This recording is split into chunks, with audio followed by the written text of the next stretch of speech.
It's a process I think most people would truly appreciate. From the vine to the bottle, years of patience and care, to the day the winemaker gets to cork their sparkling wine. Jean-Michel Jussiaume is no stranger to this process, although some new and borrowed equipment are helping move things along. First step, the freezer. It's going to take roughly 9 minutes for each bottle to be frozen. So you can see there is no ice cube yet. We will come back in a minute or two and you will see when the riddling was over. Then we set them on cage on surpointe. That's what is surpointe. Surpointe means the point is the end of the bottle. You know, surpointe.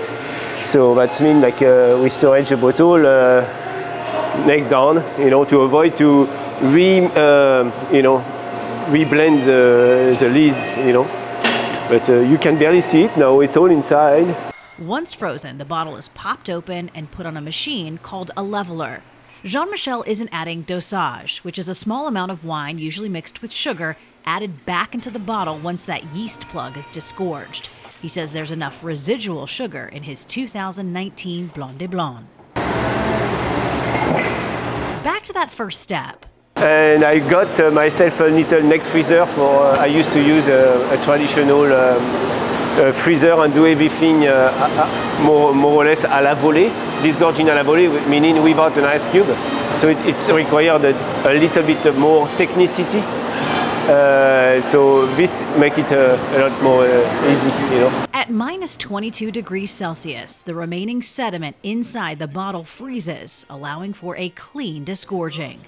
So this is a disgorging key. I put it here.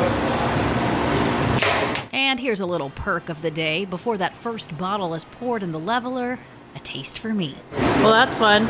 This machine adds a small amount of sparkling wine back in just to cap off the bottles from whatever was lost during disgorging. A bit of sulfur, a cork, and the cage. Then the bottles are cleaned and set aside for labels. It's another step in the sparkling wine journey for Jean-Michel, who has set out to create the best, the liveliest, the tastiest bottle of bubbles he can. And in true fashion, he's always striving for more.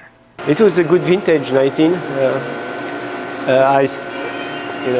In a pursuit of making the best sparkling wine, I'd like to make it even better than this vintage. Not that it's bad, but I think I can do better than that.